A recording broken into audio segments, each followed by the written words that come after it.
Un concepto que podemos decir que es secundario, pero que utilizaremos de forma recurrente, es el de intervalo inicial de números naturales.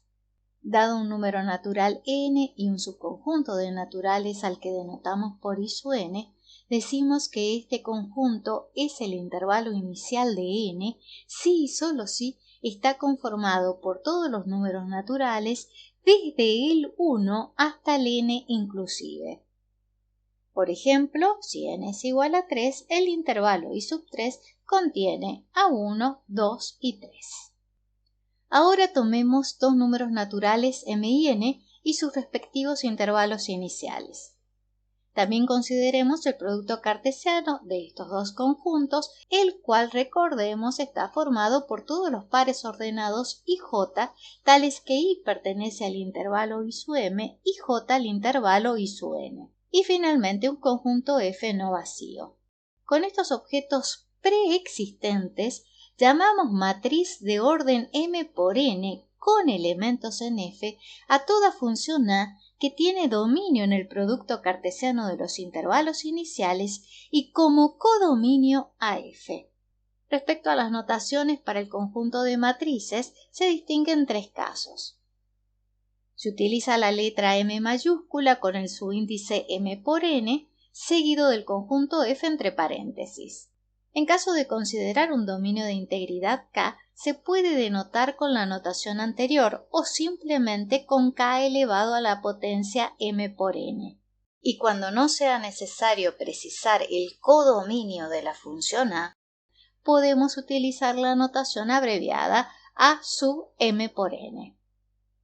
Más adelante consideraremos otra representación de una matriz que permite facilitar su manipulación algebraica.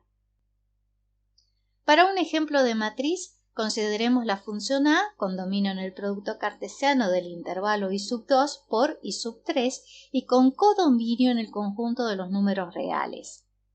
Esta función está definida por a aplicada al par ij es igual a i más j. De acuerdo a la definición anterior, A es una matriz de orden 2 por 3 con elementos en el conjunto de números reales. Siguiendo en el mismo contexto y fijando dos elementos i y j de estos intervalos iniciales, añadimos un elemento de f etiquetado por la letra A minúscula y con los subíndices i j. Decimos que es el elemento ij de la matriz A si y solo si es la imagen del par ordenado ij por medio de la función a.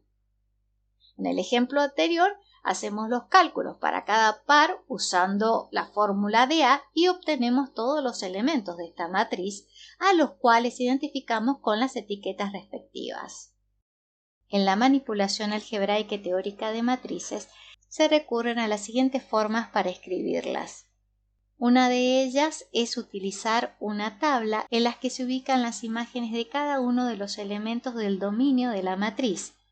Si nos guiamos por la etiqueta A sub ij, el primer subíndice indica la posición de la fila y el segundo indica la columna en la que se debe ubicar este elemento.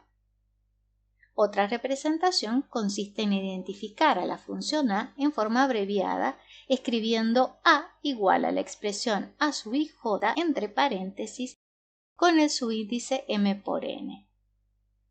Siguiendo con el ejemplo de matriz que venimos trabajando, la representación de A por tabla tiene 2 filas y 3 columnas.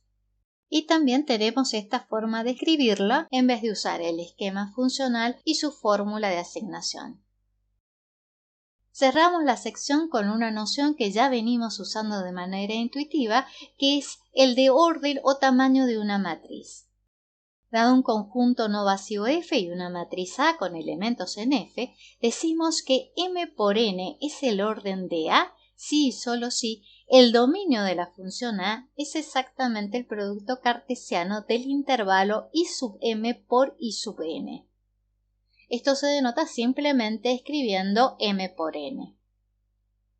Dos observaciones. La primera es que la expresión M por N también recibe el nombre de tamaño de la matriz y ambos términos se usan de manera indistinta a lo largo del curso. La segunda es que cuando la matriz A está representada como una tabla, M indica la cantidad de filas y N la cantidad de columnas.